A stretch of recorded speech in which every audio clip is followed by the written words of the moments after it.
Les mitzvot et l'antidépresseur.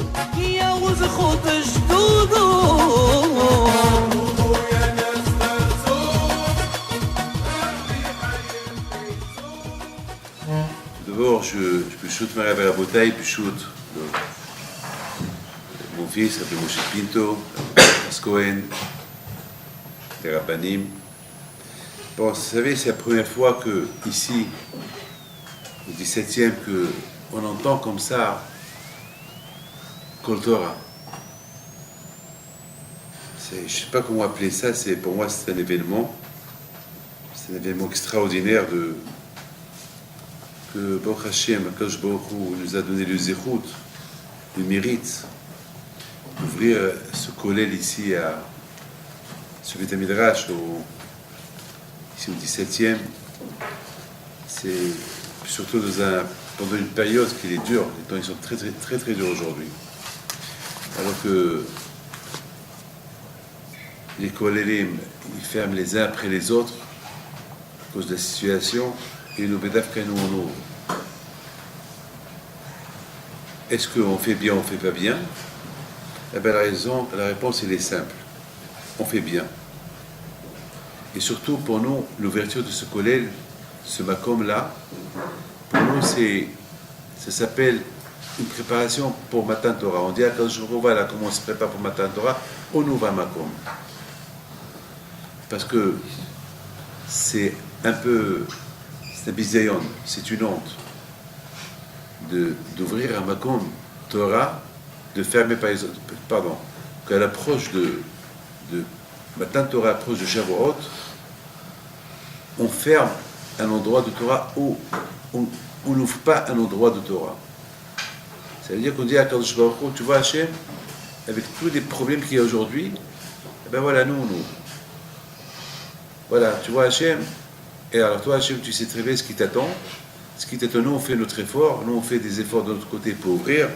Alors à toi d'ouvrir, d'ouvrir les portes de la Parnassa chez les gens, pour, comme on a vu dans le Avot, En Kemah, En Torah. S'il n'y a pas d'argent, il n'y a pas de Torah. Mais d'autre côté aussi on dit, En Torah, En Kemah. S'il n'y a pas la Torah, il n'y a pas de Kemah, il n'y a pas d'argent. Donc maintenant, on dit à Kachropon, pour le moment, l'argent il n'y a pas, mais voilà, il y a la Torah. Mais à toi de faire qui a l'argent. C'est comme ça qu'il faut jouer avec le bon Dieu. Kachropon, il est très, très. Il aime qu'on marche avec lui comme ça. C'est ce qu'on dit. Ça veut dire, il faut marcher avec Kachropon dans cette manière-là. Comme ça, il faut marcher avec lui. Vous savez, je vous raconte comment le Kouah de la Torah est extraordinaire. Il y a 2 mois ou 3 mois, je devais assister à un gala. Et ça, je vous raconte ça, je suis ému. Ce que je vais raconter, c'est inimaginable. Il y a 3 mois, je devais assister à un gala. Et après, j'ai appelé le Rav, je lui ai dit, je m'excuse, je suis désolé, je ne peux pas assister au gala. Mais je vais vous aider, ce que j'ai l'habitude de vous donner, je vous le donne. Il vient. Je lui dis alors, venez nous donner un shiur Torah. Ça fait longtemps que je lui dis oui et je ne vais pas. Et vous savez quoi? Voilà, je vais noter que je dois venir chez vous donner un shiur Torah. Voilà, je le note. J'ai pris son nom, j'ai pris son numéro de téléphone et je l'ai mis dans mon bureau et je l'ai mis en face moi. Ça fait maintenant 3 mois qu'il est en face moi. Vous ne voyez pas que hier, je prends ce nom-là et je le vois, je dis bon, jusqu'à quand ce papier va rester sur mon bureau? Quand je vais aller chez lui? Il faut que je donne un cours de Torah chez lui. Quand je vais aller chez lui? Bon, je l'ai reposé, je dis je verrai demain. Alors aujourd'hui, j'étais en train de feuilleter, je vous donne un parole d'honneur, un cahier, un calepin de téléphone, que ça fait longtemps que je n'ai pas touché. C'est des vieux téléphones, le vieux téléphone d'avant, plein. Je me suis dit, peut-être il y a ici quelques téléphones, pas besoin. Vous savez, moi, c'est pas quelqu'un qui cherche des téléphones. C'est j'ai dit, tiens, je vais voir. Et je commence à feuilleter, quand je trouve sur ce nom de ce Rav qu'il est là. Je dis, j'ai promis que je donne un cours de Torah chez lui. Ce matin, c'était vers 8 h du matin. Je ne sais pas si vous êtes au courant ou pas. C'est la bravo de Bonneuil. C'est de lui. Je ne sais pas quand ça s'est arrivé, mais je vous raconte ma marche ce matin. Je dis, il faut que je lui donne un cours de Torah chez lui. Et je commençais à dire, comment il va? De ma tête. Bon, il faut que je l'appelle. Et ce matin, regardez quand je me Magdim Refoua la Maka. 3 mois, son nom, il est sur mon bureau. Hier, je regarde. Ça veut dire que Akadosh Baruch Hu, c'est ce qu'on appelle Akadosh Baruch Hu, il cherche des srouyot pour les gens. Torah Magina Matsuli. Par exemple, quelqu'un étudie la Torah ici, il peut protéger quelqu'un qui se trouve à la rue Sonny, à Bonneuil. Lui aussi, il étudie la Torah, non, mais il a besoin d'autres qui prient pour lui. Ou bien même avec une pensée à lui. C'est inimaginable. Vous ne pouvez pas me dire ça, c'est. Vous ne pouvez pas me dire que ça, c'est du hasard. C'est pas du hasard, ça. C'est pas du hasard. Ben, c'est pas du hasard que ce monsieur-là, ce matin, le pauvre, il a été poignardé, ce rave-là, avec un cutter. Grâce à Dieu, les dernières informations maintenant, il va mieux. Baruch Hashem. Voilà, je vous le dis. Vous imaginez ce monsieur-là, ce rave-là, que je pensais à lui hier, et je pense à lui encore ce matin à 8 h du matin. Je prends un calepin de téléphone que j'ai pris. Pourquoi je pense une demi-heure? J'ai perdu une demi-heure de temps, et pourtant j'avais beaucoup à faire ce matin. Et je perds une demi-heure de mon temps pour feuilleter les noms, jusqu'à ce que je tombe sur lui. Donc ça veut dire que, en pensant à lui, j'ai prié, j'ai dit, bon, il faut que je vais chez lui. Donc Benjamin, ils disent, s'il doit aller chez lui, il faut qu'il reste vivant. Ça veut dire, Benjamin, il y a des calculs que je ne peux pas vous expliquer. Vous ne pouvez pas imaginer, ici au 17e, Paris 17e, votre présence ici. Je sais que ça demande beaucoup de Messiot Nefesh, beaucoup de sacrifices, du matin au soir, venir de Rancy, venir de loin, et rester ici jusqu'à 5 h du soir, non-stop. C'est pas facile, c'est dur. Comme mon fils, il a dit le Shabbat, il a dit ici Shabbat, il a dit, venez essayer, tester, s'asseoir, étudier, rien que 2 heures. Pas facile. C'est pas facile de s'asseoir et étudier 2 heures. C'est pas facile, ça demande, c'est vraiment. Parce qu'au moins, lorsque quelqu'un il travaille, il gagne d'argent, il voit l'argent qui passe devant ses mains. Alors, l'argent, ça lui donne la sécurité. Mais quelqu'un qui étudie la Torah, il faut vraiment l'aimer. Parce que pour quelqu'un qui ne sait pas ce qu'est la Torah, il va dire, mais quelle sécurité j'ai en étudiant la Torah? J'ai perdu mon temps. Mais vraiment, il faut l'aimer. Il faut vraiment. Par exemple, un enfant, on adore tous nos enfants. Est-ce qu'on voit le temps qu'on passe avec nos enfants? Non. Surtout pour quelqu'un qui n'a pas de bébé, et voilà, il a un bébé. Chaque temps qu'il passe avec son bébé, c'est un temps précieux. Les vacances avec la famille, parce qu'on les aime. Eh ben, lorsqu'on passe le temps avec la Torah, il faut l'aimer. La Torah, il faut l'aimer. Et c'est la raison pourquoi ces temps-là de Pessah jusqu'à Matan Torah, c'est un temps très précieux, c'est un temps de Hachana, un temps de préparation pour Matan Torah. C'est un temps qu'on se prépare. Qu'est-ce qu'on va recevoir? On ne sait pas. Mais selon, vous savez, les boum Sarah Agra, c'est quoi? Selon ton travail, selon ta préparation, tu réussis, tu gagnes. Vous savez, quelqu'un qui est fainéant, il ne va pas gagner de l'argent. Mais quelqu'un qui n'est pas fainéant, il gagne de l'argent. Il gagne. Et là aussi, se préparer pour Matan Torah, c'est une préparation. Et lorsqu'on se prépare pour Matan Torah, on réussit quelque chose. On réussit à Matan Torah recevoir cette matana, ce cadeau que Akadosh Baruch Hu il donne. Avec ça, je voudrais maintenant vous dire que, étant donné que la préparation de Matan Torah, ce n'est pas que se préparer pour recevoir la Torah. Il y a une préparation aussi ce qu'on appelle Ben Adam et Havero. Vous savez très bien qu'à cette époque-là, de Pesach jusqu'à Shavuot, ils sont morts 24 000 élèves de Rabbi Akiva. Et tout le monde ne comprend pas comment ces Talmidim de Rabbi Akiva ils sont morts. Moi, je suis arrivé à... J'ai découvert Machéo. J'ai découvert quelque chose dans cet événement, parce que c'est un événement qui est dur. Mais c'est un événement qui est très très dur d'imaginer que des grands tzadikim, comme les élèves de Rabbi Akiva, ils sont morts. C'est dur. C'est très très dur. Et de Pessah à Shavuot, 24 000.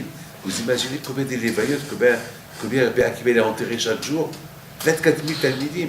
Presque 300, 400, 500 talmidim chaque jour. Attends, personne n'a réagi, mais personne ne se pose la question, qu'est-ce qui se passe? Je sais très bien, au Maroc, je me rappelle une fois, il y avait, jusqu'à maintenant d'ailleurs, lorsqu'on voit qu'il y a 4, 5, 6 personnes du Kihila qui meurent, puis tout de suite, qu'est-ce qu'on fait? On fait un édibour, on prie, on fait des limes, je sais pas, qu'est-ce qui se passe? Les Hachamim me disent, un de la Haboura, un d'un noyau d'amis ou de famille qui quitte le monde, il faut que tout le noyau soit inquiet.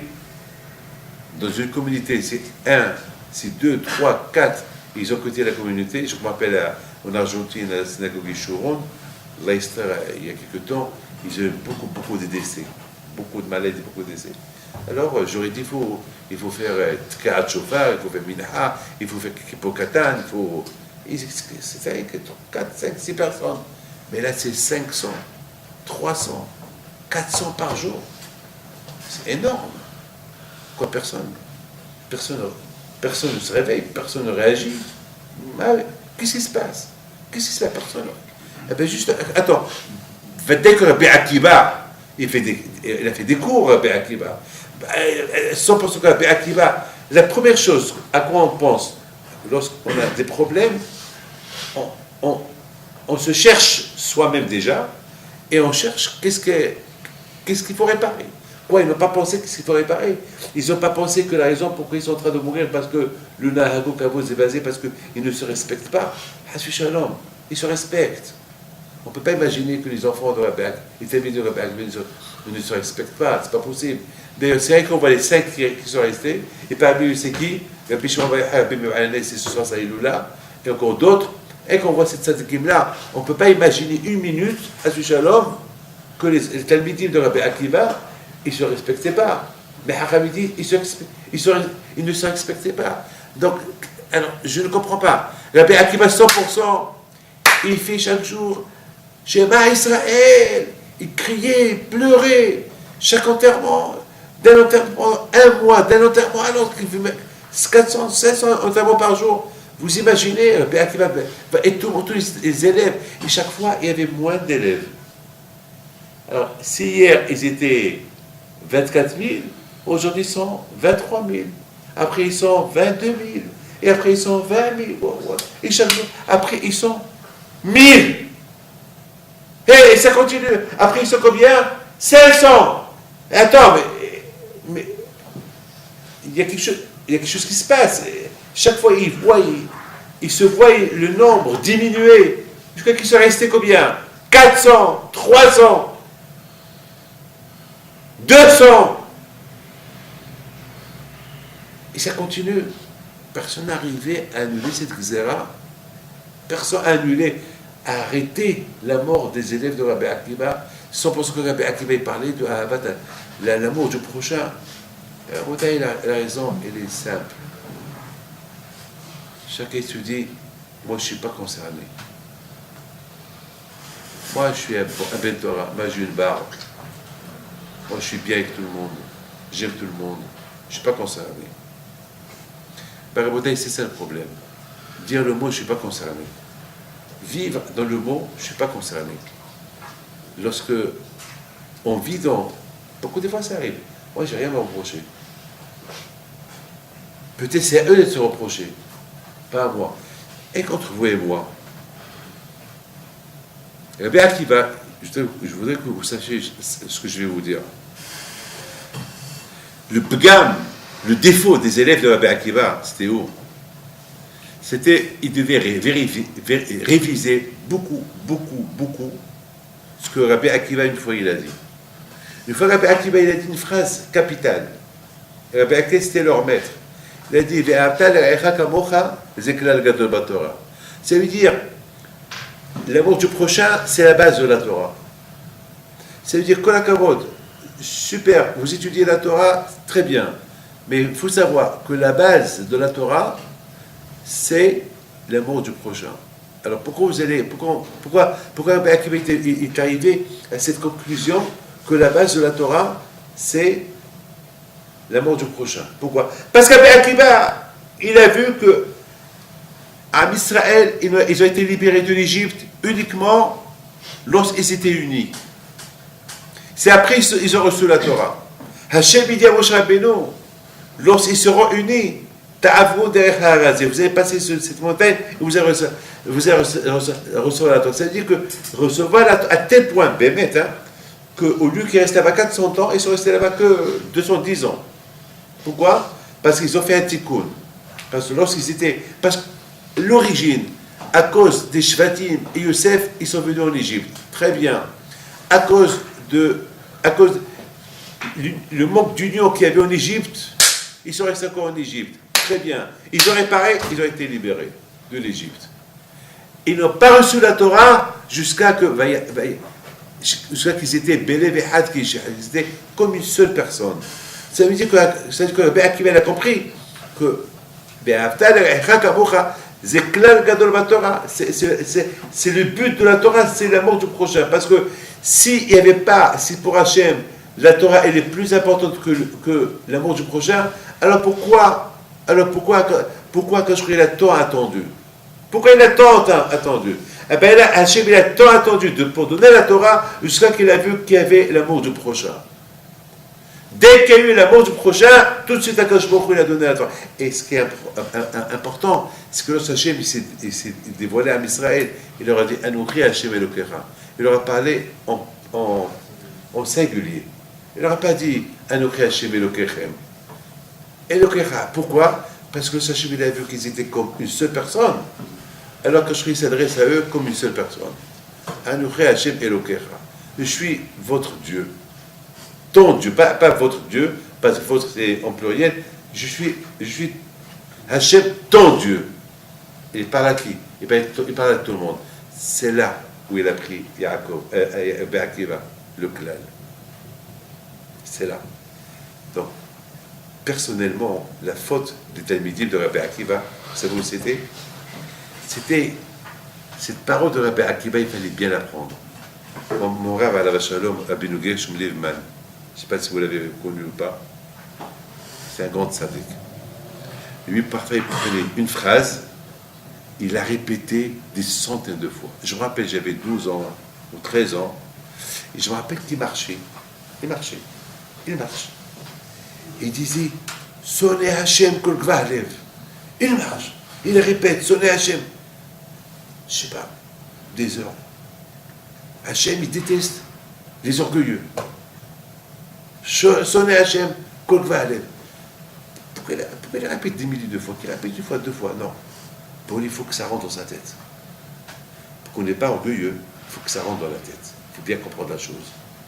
Et qu'est-ce que vous croyez?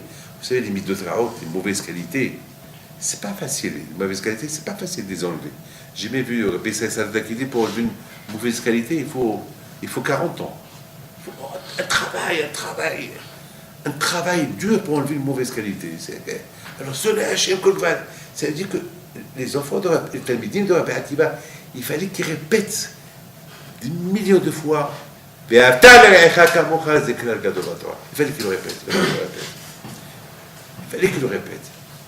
qu'ils le répètent. Pour que ça rentre. Parce que s'ils l'ont répété des milliers de fois et que ça serait rentré dans leur tête, ils auraient découvert que j'ai rien à me reprocher. On a tous quelque chose à se reprocher. C'est pas possible de dire moi je ne suis pas concerné. Ce qui se passe, pas. Non. Ça, j'ai expliqué ce qu'on dit sur Chonia Magal, ou Habruta, ou Mituta. Vous connaissez toute l'histoire de la Hunayn Maga, je ne vais pas la raconter, mais une fois Hunayn Maga, il a dit ou Habruta ou Mituta, ou l'union ou la mort. Et c'est quoi ça? C'est quoi l'explication? C'est quoi la profondeur de sa pensée? Eh ben, la profondeur de sa pensée, c'est ou Habruta Mamash, ça veut dire vraiment être concerné avec tout ce qui se passe dans la communauté. C'est important ça. Sinon, c'est pas bien. C'est grave. C'est ce que je suis en train de vous expliquer. Habouta, c'est pas, oui, c'est mon ami, oui, ton ami, mais tu sais ses problèmes, non, eh ben, il va s'arranger. Et si ça s'arrange pas, eh ben, que le bon Dieu l'aide. Et si le bon Dieu l'aide pas, ben, c'est à toi de l'aider. C'est ça.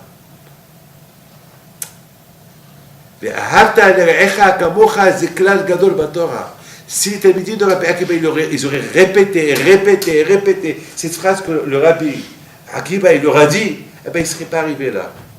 Eh ben, parce qu'ils n'ont pas bien appris la leçon de Rabbi Akiba, eh ben, quelque part, on va les juger parce qu'ils ont manqué le respect à qui? À qui? À Rabbi Akiba. Ils ont manqué le respect. Comment? C'est votre rab. Il dit cette phrase-là, il vous enseigne cet enseignement d'aimer le prochain, c'est la base de la Torah, et vous ne faites pas cas de ça. Donc, quelque part, à Botaï, c'est indirectement aussi, il y a eu un lien qu'ils ont été punis à cause de ça. Et c'est la raison pourquoi. Je vous pose une question. Lorsque vous faites Sfera Torah, mais bon, jusqu'à maintenant, j'ai pas raté. On n'a pas raté. Mais qu'est-ce que vous dites chaque fois? Ayom. Et c'est Bishmona Ayom, la Omer, Shem, Abba, Shavuot. Chaque fois on dit Ayom. Pourquoi on dit Ayom? Pourquoi on dit Ayom? Pourquoi je dois dire le mot Ayom? C'est pas la peine que je dis combien c'est. Pourquoi je dois préciser Ayom? Chaque jour je compte. Ça veut dire, le fait de dire Ayom aujourd'hui, c'est quoi la raison? Peut-être c'est Hachamim. Hachamim, ils ont donné raison, Vadaï. Est-ce qu'on doit. Pourquoi on dit et les jours et la semaine? Pourquoi? Ben justement, mes amis, j'ai vu un Bissaï Salanter à la Vachalom qui dit que chaque jour de Sferet HaOmer, c'est pour réparer une midara. Écoutez bien ça. Vous savez qu'il y a 48 midot tovot. Et Kenegdam, et en face eux, il y a 48 midot mauvaise qualité. Vous avez des bonnes qualités et vous avez des mauvaises qualités. Et c'est écrit dans Pirkei Avot, 48 midot tovot, 48 bonnes qualités qui sont les kinyanim de la Torah. C'est-à-dire que si tu les as dans tes mains, tu peux acquérir la Torah. Ça veut dire, c'est de la folie. Ça veut dire que Matan Torah, pour que Hachem il te donne la Torah, déjà, est-ce que tu as des bonnes qualités? Est-ce que tu es propre? Pour mettre un costume blanc, super blanc, bien, faut être propre, prendre une douche, déodorant, bien, si tu es sale, si tu travailles dans les mines du charbon, et on te met un costume blanc, tu vas le salir. C'est pas normal. Un matin Torah, tu reçois la Torah. La Torah, c'est de la blancheur, il faut que tu sois propre pour l'habiller, parce que la Torah, ça s'appelle Beged. La Torah, ça s'appelle un vêtement. Après 120 ans, dans l'autre monde, on ne peut pas se présenter nu devant Hachem. On se présente parce que les vêtements ils restent là. Et comment on se présente? Les vêtements matériels, ces vêtements-là, non, ils n'existent pas là-haut. Donc, c'est un talit, c'est un beged, c'est un halukha de Rabbanan, c'est un vêtement spirituel qui ne fait pas la Torah. C'est avec ça qu'on présente la personne devant Akadosh Baruch Hu. C'est les mitzvot qu'on fait dans ce monde-là. Donc c'est la raison pourquoi Akadosh Baruch Hu, il veut qu'on soit propre à Matan Torah. Donc on répare chaque jour. C'est pour ça qu'on dit Hayom. Pourquoi on dit Hayom? Pourquoi on dit Hayom? Est-ce que aujourd'hui Parce qu'aujourd'hui, je passe à la prochaine Mida. Aujourd'hui, je passe. Mais est-ce que cette Mida, est-ce que la qualité d'hier, et je l'ai réparée? Parce qu'aujourd'hui, je passe à une autre. Je passe à la prochaine. C'est beau, hein? Vous savez qu'en Angleterre, à Los Angeles, j'ai un ami là-bas qui a une fabrique de bagels. Une fabrique. Et j'étais chez lui il y a quelques années, et de son bureau, tu vois une grande fenêtre, comme celle-là, très très grande, et tu vois du début jusqu'à la fin. C'est presque 500 mètres. Tu vois là-bas, au début, comment ils jettent la farine, et ça marche. Après, de la farine, ça passe à l'endroit où il y a de l'eau, et après de l'eau, ça passe à l'endroit où il y a l'azide, il y a là-bas, ça va un pétrin, et après, ça va à l'endroit que ça va être, ça devient déjà une pâte, après, ça passe encore à l'endroit, ça coupe, après encore, et après, à l'endroit, ça devient comme bagels, et ça passe. Une fois qu'elle arrive là-bas, il y a un bagel qui est déjà fait, et ça continue, hein. Il y a des gens après qui mettent dans les boîtes, après la boîte elle arrive, et jusqu'à qu'il arrive à la fin, la boîte elle est fermée, scellée, tu la mets. Mais entre-temps, il y a un monsieur qui passe et qui enlève les bagels qui ne sont pas bien. Il enlève les bagels qui ne sont pas bien. Il enlève. Et c'est ça. Hayom. Attends, et hier, comment c'était? Aujourd'hui, tu passes à la nouvelle étape de réparation d'une autre qualité, mauvaise qualité, pour arriver au Yehoud, pour arriver à Matan Torah. Mais attends, et c'est la d'hier, et c'est la d'avant-hier, et c'est elle d'il y a 3 jours. On risque d'arriver à Matan Torah avec Wallo, avec aucune mida, avec aucune qualité réparée. Et alors, comment on va recevoir la Torah? C'est un problème, ça. C'est pour cela qu'on dit Hayom. Et entre-temps, on réfléchit. Maintenant, c'est des choses, moi-même, je ne pense pas à tout ce que je suis en train de vous dire. Mais au moins, sachant ce que je suis en train de vous dire, ça m'oblige à être un peu mieux. Mes amis, chacun de nous a une responsabilité vis-à-vis de l'autre. Hier soir, j'ai lu une histoire sur le Baal HaTanya, super histoire, qui m'a donné beaucoup à réfléchir. Il était dans sa maison, au 2e étage, et son fils, qui venait de se marier, était au 1er étage. Et voilà, le bébé commençait à parler, à pleurer. Le fils de Baal HaTanya, j'ai oublié un peu son nom, je ne me rappelle pas du nom, était dans son étude, il n'a pas entendu le bébé pleurer. Il n'a pas entendu le bébé pleurer. Et le bébé pleure, il crie. Tellement que ça criait que le Baal HaTanya lui-même, qui était plongé dans son étude, il descend. Il voit son fils de à côté, plongé dans son étude, et le bébé qui est tombé, qui était par terre, il pleure. Le Baal HaTanya le prend, il le calme, il reste avec lui. Jusqu'à quelques temps plus tard, il se rencontre à la salle à manger, et le papa, Baal HaTanya, il dit à son fils, tu t'es rendu compte ce qui s'est passé chez toi? Il dit, non, papa, qu'est-ce qu'il y a? Il dit, ben, ton fils, il pleurait, tu n'as même pas fait cas de lui. Il dit, ah bon, papa, j'ai pas fait attention. Enfin, je ne suis pas au courant. Je dis, c'est moi qui l'ai pris, c'est moi qui l'ai bercé, c'est moi qui l'ai fait taire, c'est moi qui l'ai... Ah bon, papa, je m'excuse. Maintenant, son fils, le père, il commence à crier à son fils. Il dit, lorsqu'on entend les pleurs d'un juif, il faut se réveiller. Je ne parle pas de ton fils. Lorsqu'on entend les pleurs, les larmes d'un juif, ça c'est l'histoire. Mon histoire à moi, elle est la suivante. Aujourd'hui, on n'entend pas les pleurs d'un juif qui pleure, mais on entend sa neshama pleurer. Un juif qui est loin de la Torah. Un juif que le pauvre ne sait pas, il ne sait pas, il ne sait pas. C'est sa neshama qu'elle pleure. Vous voyez un juif dans la rue, qui mange le tarif. Bien sûr, on ne va pas se mêler. On va pas. C'est pas notre. C'est pas notre. C'est pas. On n'est pas concerné. Ça ne regarde pas. On ne va pas lui crier. Mais c'est un neshama qui crie. Au secours! Vous voyez quelqu'un qui fait du mal, quelqu'un qui transgresse la Torah. Lui, il est heureux ce qu'il est en train de faire. Nous, on voit ce qu'il fait, on peut rien lui dire. Mais c'est un neshama qui crie. À toi de l'entendre. À toi de l'entendre. À toi de l'entendre. C'est parce que cette neshama, elle crie très fort. Aidez-moi pour que ce monsieur-là qui me porte, il arrête de manger de ta rêve. Ouais, il faut être.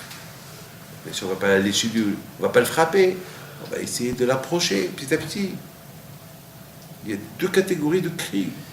Il y a le corps physique qui crie parce qu'il souffre, ou bien il y a la neshama qui crie parce qu'elle souffre.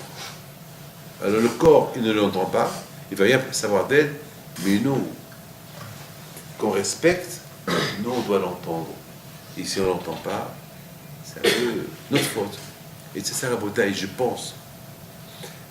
La raison pourquoi les élèves de Rabbi Akiva, ils sont morts. Parce que lorsque chaque jour, ils enterraient leurs copains, chaque jour, il y avait des enterrements, et chaque jour, ils vont assister à ces enterrements. Quoi, ils n'ont pas entendu ces cris de ceux-là qui sont en train de mourir. Mais au secours! Faites attention, ça va être votre tour. Réveillez-vous. Je termine. Rabbi Akiva, lorsqu'il a vu que tout le monde est mort, ils ne sont restés que 5. Il leur a dit, mes enfants, faites attention. Ce qu'ils ont fait, ne faites pas ce qu'ils ont fait. Prenez conscience, vous vous rendez compte. Prenez conscience après la mort de 24 000 élèves, ne faites pas ce qu'ils ont fait. C'est grave ça. Ne faites pas ce qu'ils ont fait. Alors, je vous pose une question, j'arrête. Comment il peut leur dire, prenez conscience, ne faites pas ce qu'ils ont fait. Mais s'ils sont restés vivants, c'est parce qu'ils ont fait de leur mieux. S'ils sont restés vivants, c'est parce qu'ils étaient conscients. Ils savaient très bien que la leçon de Rabbi Akiva, c'est aime ton prochain comme toi. Aime ton prochain, c'est la base de la Torah. Ils ont bien fait ça. Ils ont bien appliqué la leçon de Rabbi Akiva. La preuve, ils sont là. La preuve, ils sont pas morts. Alors, qu'est-ce qu'il est en train de leur dire? Ne faites pas ce qu'ils ont fait. Ben justement, Rabotai. C'est ça le moussar. Le moussar, Emor ve'amarta. C'est ça le moussar. Le moussar de Emor, dit et redit. La paracha de cette semaine, elle s'appelle Emor ve'amarta. La paracha, c'est écrit Hachem dit à Moshe Rabbeinu, dit, il dit leur. Tous les Haram ils disent, pourquoi dit, il dit leur? Dis leur. Soit dit, Emor, et dit leur. Et bien dans les choses qu'il s'agit où il y a beaucoup de Touma, dans les choses où il y a beaucoup de Tzara, il ne faut pas arrêter. Il faut toujours dire et redire et dire et redire entre vous et moi. Le moussa, tous les cours de Torah que je fais, pratiquement ils sont tous pareils. Il y a toujours un petit changement là, un petit changement là. Mais presque tout est pareil. Mais c'est ça. Et moi vers matin, toujours dit et redit. C'est comme un papa, il dit à son fils, attention, et attention, ne fais pas ça, et ne fais pas ça, ne bois pas, attention, et ne bois pas. Et voilà. Et c'est ça le rôle du père. Il répète. Pourquoi? Parce que les tentations sont là. Et c'est ça ce qu'a fait Rabbi Akiva. Et mort vers matin. Et ce qu'il est en train de leur dire, ils le savent. La preuve, ils sont vivants. Et après, voilà, ils sont vivants. Ils le savent. Et justement, il faut le redire. Il faut redire. Parce que ça est très très fort. Baruch, je suis très content que Rabbi Baruch, Mosego, c'est ça? Hein? Rabbi Baruch, pas Mosego? Le jaune. Baruch Hashem, je suis content. Baruch Hashem, parce qu'à un moment donné, on avait peur, on a cru que Shemishmor, on avait peur, de bête. Je suis rentré, j'allais pas venir chez vous. Donc j'ai appris la nouvelle. J'ai dit quelle est. Hein, quoi? Il s'appelle Rav Philippe Fragi Ben Rachel et son fils Michael Ben Sipra.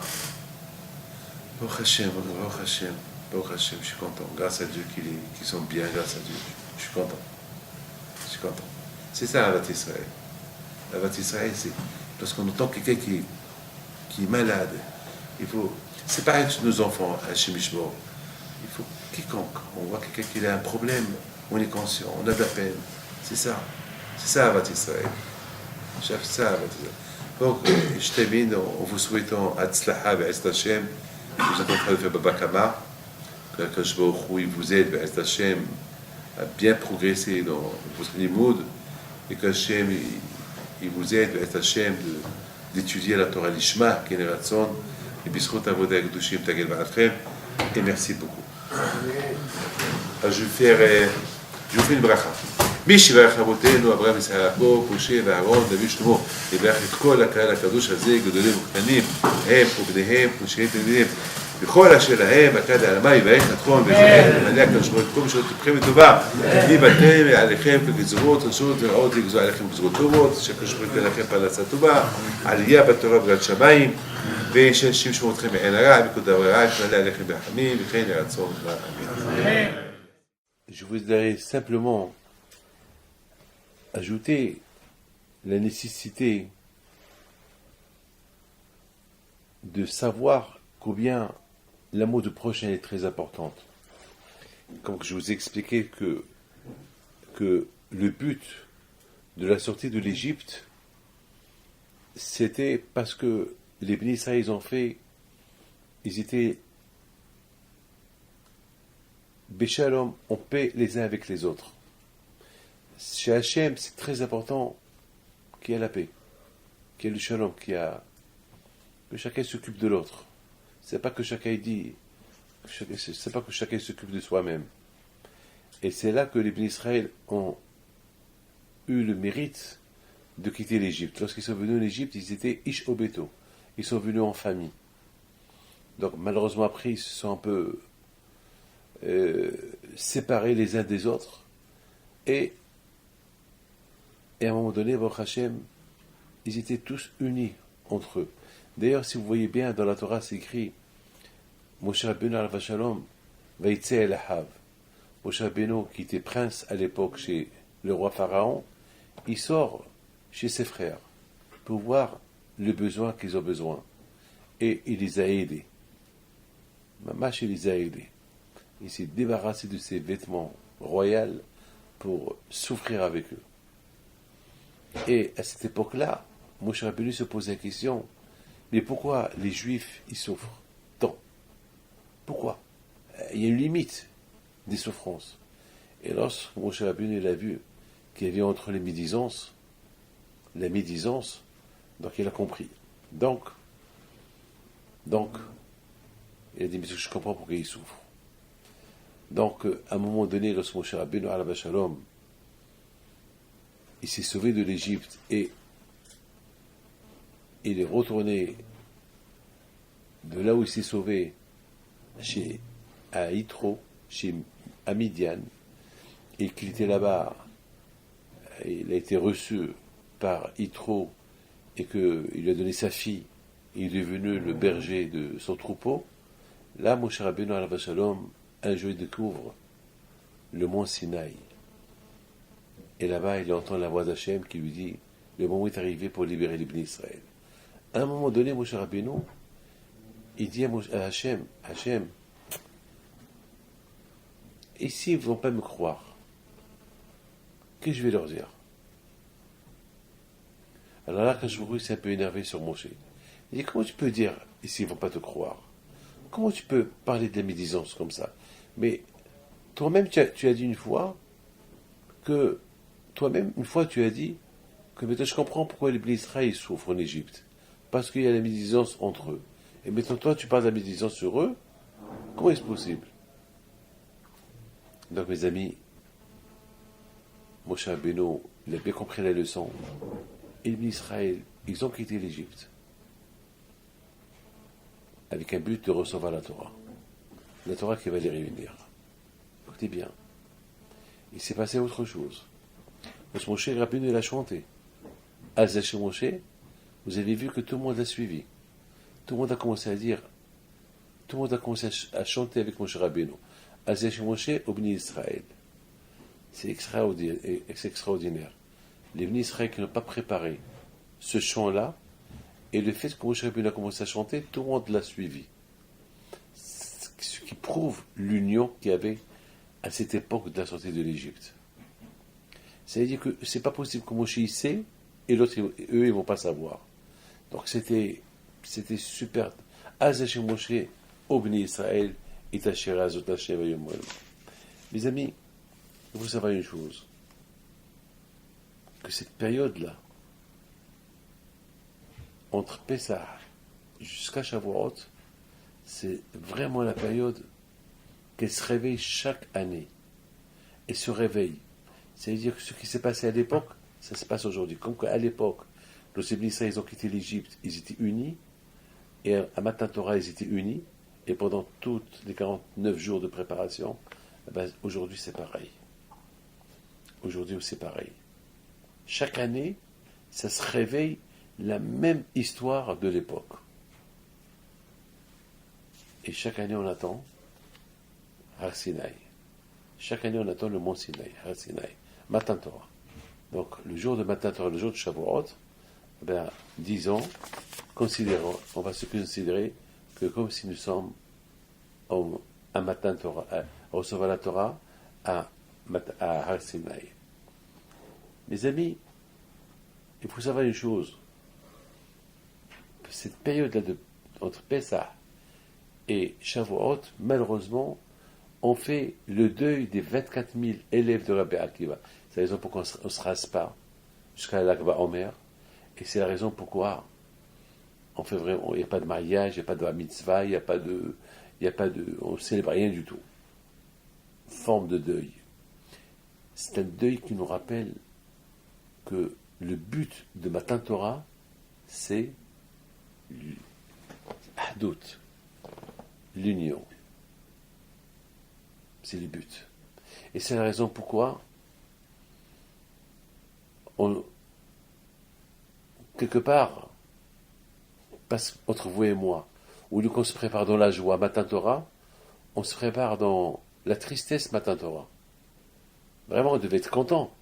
De Pessah jusqu'à Matan Torah, on devait être très, très heureux, très content. Et nous, on est triste. Nos frères Ashkenaz, ils ne se rasent pas jusqu'à Shavuot. Et nous, jusqu'à l'Akba Omer, on ne se rase pas, il n'y a pas de fête. Et au lieu de se préparer, vous avez vu un mariage qui se prépare dans le deuil. La Matan Torah, recevoir la Torah, c'est comme un mariage. Et on se prépare le mariage comme ça, dans des conditions comme ça. Eh bien, justement, oui. Parfois, ça vaut la peine pour vraiment bien se préparer. Le Matan Torah, eh bien, ça vaut la peine de réfléchir, de penser un peu ce qui s'est passé aux élèves de Rabbi Akiva pour pouvoir mieux se préparer. C'est comme le Hatan qui se marie, après le mariage, après que le rabbin lui dit tu es marié, on lui apporte un verre, on lui dit allez, casse le verre en souvenir de la destruction de Beth Amikdash. Attends, le jour du mariage, du Hatan de la Kala, on le rappelle le deuil de Beth Amikdash, le deuil de la destruction du temple. Non. Ben justement, ça vaut la peine. Parce que on leur apprend c'est comme une leçon au Hatan et la Kala. On dit au Hatan et la Kala, pour que le temple ait été détruit à cause de la haine gratuite. Alors vous voulez que votre maison reste construite comme maintenant, alors évitez la haine gratuite entre le couple. Donc quelque part, c'est une leçon qu'elle est, c'est une leçon qui fait peu de la peine, mais ça vaut la peine. Comme un bébé, on le gronde, on a de la peine, il pleure, ça vaut la peine. Il pleure, mais il va grandir bien. Donc là aussi, c'est vrai, au lieu qu'on se prépare Matan Torah dans la joie, on se prépare Matan Torah un peu dans la tristesse. C'est pas grave, ça vaut la peine. Pourquoi ? Parce que quelque part, c'est une leçon pour nous, pour ne pas qu'on arrive à être comme eux. La Torah dit, Asel Harav, fais-toi un rabbin. fais-toi un rabbin. Et les enfants de Rabbi Akiva, malheureusement, les Talmidim, les élèves de Rabbi Akiva, ils n'ont pas écouté la leçon de Rabbi Akiva. Que Rabbi Akiva il dit, aime ton prochain comme toi, aime ton prochain, c'est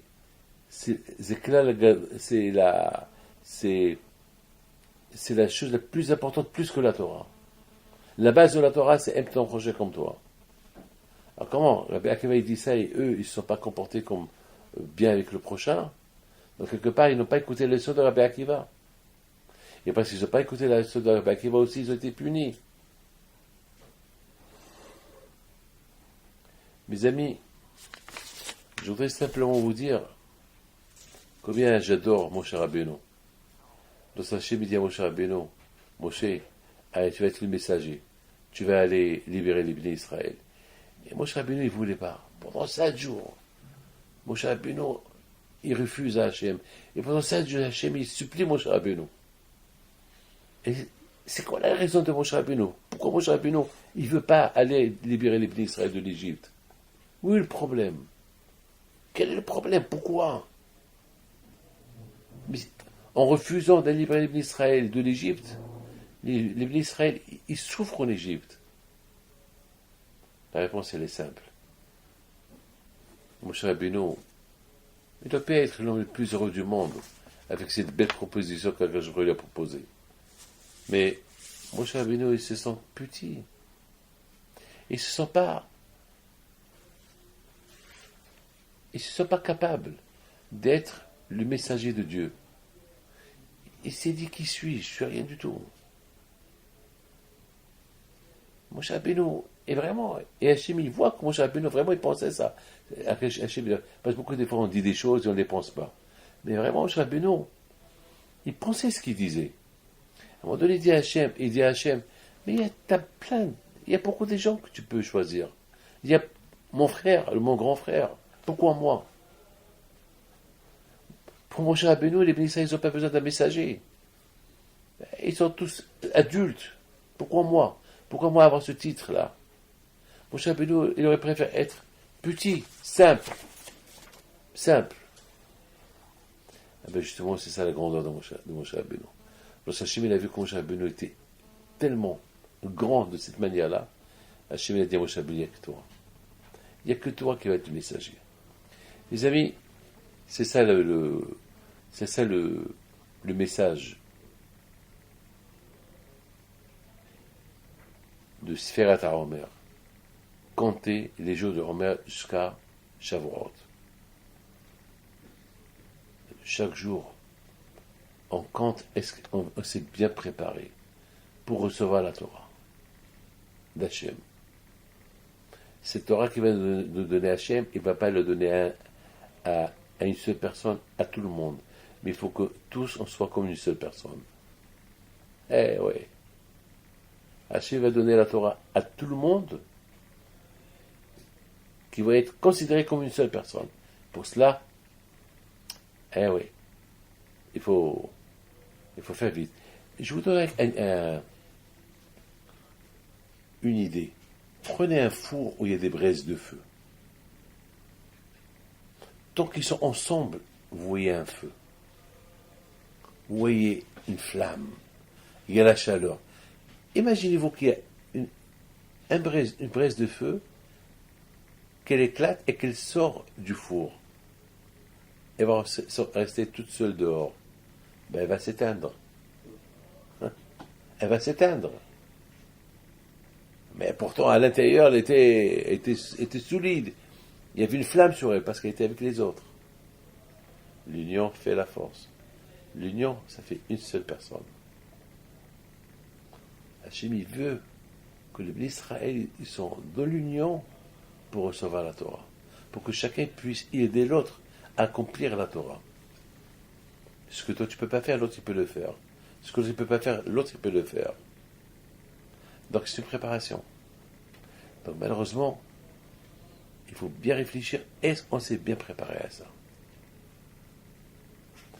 Et toujours il y a la mort de Nadab et Abihu pendant cette période-là. Parce que ils ont fait quelque chose qu'il ne fallait pas faire. Lorsqu'il y a eu l'inauguration du temple, eux, ils ont fait un geste que Moshe Rabbeinu ne leur a pas encore enseigné. Donc, l'enseignement, il est pour tout le monde. Bon, eux, ils ont compris qu'il faut faire comme ça, mais le bon Dieu, il les a punis, il leur a dit non, même que vous avez raison, vous avez fait penser comme ça, il faut laisser le Rav le dire. Il y a un grand. Ah, vous n'allez pas maintenant vous comporter plus que Moshe Rabbeinu. Donc, ça veut dire que il faut faire attention. L'amour du prochain, l'amour de Rav, l'amour de celui qui est plus grand que toi, que chacun doit connaître sa place. Et étant donné que chacun il doit connaître sa place, chacun doit se considérer que sa place, elle n'est pas sa place. Parce que si chacun dit voilà ma place, et l'autre il vient à sa place, il va dire ah tu as pris ma place, donc c'est pas. Ça veut dire que chacun doit reconnaître sa place. C'est-à-dire qu'on doit toujours, lorsque je dis chacun doit reconnaître sa place, ça veut dire étant donné, il faut dire que je ne suis pas encore arrivé à ma place, je ne connais pas encore ma place. Alors je suis encore à l'étude. Toujours comme ça, tu fais toujours kavod à l'autre. Tu respectes l'autre. Peut-être l'autre il est mieux que moi. Ça c'est ma place, mais peut-être je ne la mérite pas. Peut-être c'est l'autre qui la mérite mieux que moi. Alors chacun pense, il est moins que l'autre, alors on est tous ensemble. Mais si chacun pense, je suis plus que l'autre, ou ça ne m'intéresse pas, ou ce que le problème de l'autre ne me concerne pas, et c'est pas un peu que je m'en fous. Donc ça c'est une erreur. Que le bon Dieu vous protège et vous donne la santé avec la personne.